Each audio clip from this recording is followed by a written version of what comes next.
Hi, it's Rachel here from off.road.cc. I've spent a fair bit of time aboard this 2018 Saracen Ariel Elite, a bike that is Saracen's answer to the aluminium aggressive enduro bike question.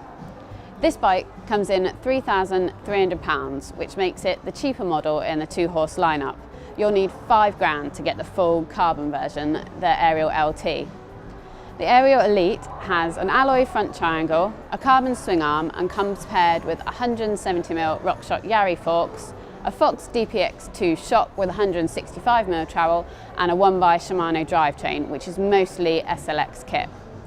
The group set is finished off with Dior M6000 brakes, which in terms of reliability, I reckon you're better off with compared to their SLX brothers. Elsewhere, Saracen spec Core Realm 30mm rims, WTB Vigilante tyres, which are unfortunately not the grippy compound version, and a Saracen-owned cable-actuated dropper post. So it's a solid, but if not particularly sparkly build. The suspension layout of the Saracen Ariel has changed for 2018. So the brand now use a linkage-driven single pivot system, much like their DH bike, the Mist. This change also gave the brand the chance to use bearings rather than the notoriously wobbly bushes of the previous bikes. So it makes the back end of this new bike altogether more taut affair. The aggressive stance of the Ariel follows through the geometry to match. It's got a 65-degree head angle, which is paired with a 74-degree seat angle. Our medium bike also has a pleasingly short seat tube of 400mm, but it has a rather average reach figure of 440mm. That reach figure is coupled with an effective top tube of 613mm, and that top tube is quite a large number, but taking into account the relatively slack seat angle, it's not really a surprise. Head tubes are pretty short too, so this medium bike that I tested has a head tube of 95mm, which means I had to use plenty of spacers to get the desired bar height. Lastly, in terms of geometry, it's nice to see the wheelbase inching up towards bigger figures at 1198mm. And so this, coupled with a relatively low bottom bracket of 343mm, points the Ariel in the direction of a stable ride at speed. In setting up the Ariel, I found I had to run 170mm RockShox Yaris with about 20 psi more pressure than recommended to prevent the fork diving through its travel. I also left the single volume reducer supplied with the forks in place. So with this setup, the fork still ate up most of the small bump chatter and chunder and dealt with the big hits pretty well too. It was a similar story at the rear.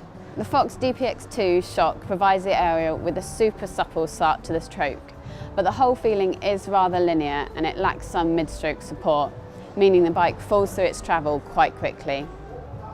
I experimented with a larger volume reducer in the shock, larger than the one already supplied, but didn't find this made much of an improvement to the overall feeling. The spacer included with the bike is already pretty big as well.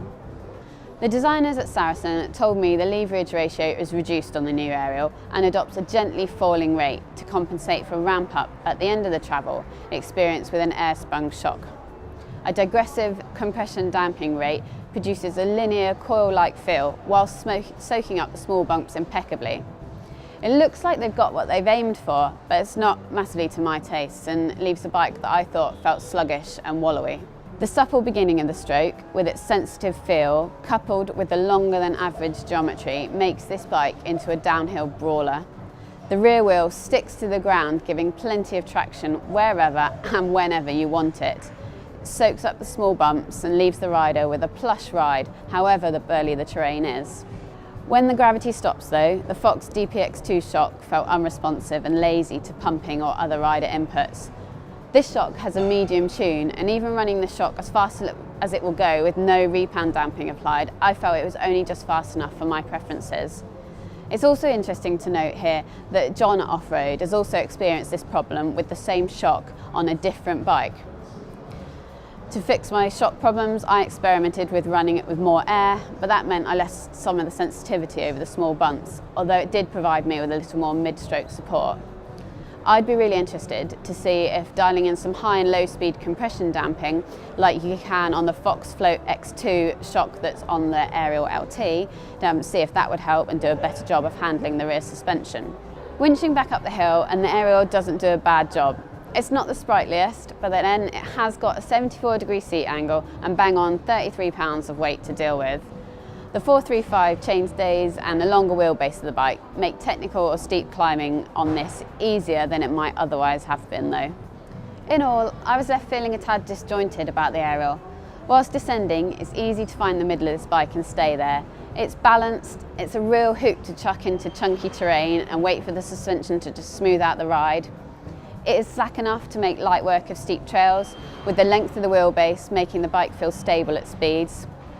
That same length doesn't equate to a barge-like feel either.